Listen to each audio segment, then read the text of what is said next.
5 choses que vous ne saviez, peut-être pas sur Coluche. 1. Il a touché à tout.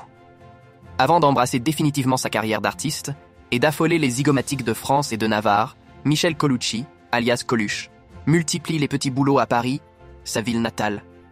Il bricole, s'essaie au sport mécanique, officie chez un fleuriste de l'île de la Cité, rejoint le 60e régiment de l'infanterie de Lons-le-Saunier, entonne des chansons de Boris Vian ou Georges Brassens aux terrasses de café, assure la plonge dans un resto ou fait régisseur et barman dans un cabaret de la rue Descartes.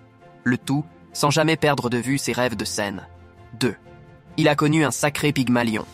Tous mes artistes étaient inconnus, lance Paul Lederman en mars 2015 sur France Info. Le producteur français, aujourd'hui âgé de 76 ans, peut se targuer d'avoir mis en orbite Claude François et produit notamment Mike Brandt, Hervé Villard, Renaud, Thierry Le Luron ou Christophe. Coluche a fait partie des talents pour lesquels il a succombé. Depuis la mort accidentelle de l'artiste en 1986, le Manitou du spectacle est l'acteur d'une interminable guerre judiciaire qui l'oppose aux filles de Coluche, Romain et Marius Colucci, ainsi que leur mère, Véronique Colucci. 3. Il a électrisé le box-office au-delà de ses sketchs à succès, dont le fameux Schmilblick. Coluche a squatté joyeusement le grand écran. Et avec succès. Peu d'acteurs peuvent en effet revendiquer autour de 25 millions de spectateurs au cinéma. C'est le nombre, impressionnant d'aficionados, qu'il a fait converger vers les salles obscures tout au long de sa carrière. Entre l'aile ou la cuisse, 5, 8 millions. Inspecteur la bavure, 3, 6 millions. 2 heures moins le quart avant JC, 4, 6 millions. Ou le maître d'école, 3 millions. Le créateur des Restos du Cœur a marqué les esprits et les générations. 4. Il était mécontent après Ciao Pantin.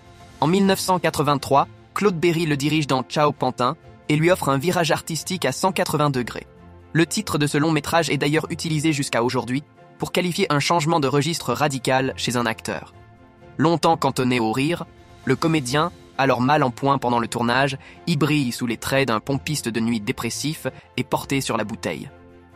Ces cons-là m'ont filé un César pour mon interprétation. Alors que je n'ai strictement rien fait. On m'a juste filmé dans ma déprime, confiera-t-il à Gérard Lanvin. 5. Partout, il a donné son nom. À l'instar de n'importe quel ancien président de la République, son nom résonne de ville en ville.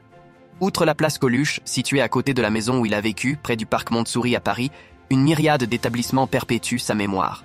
En vrac, le cinéma Le Coluche à Istres, la maison Michel Colucci à Arras, le petit théâtre Coluche de Marmande ou l'école Coluche à Val-de-Reuil.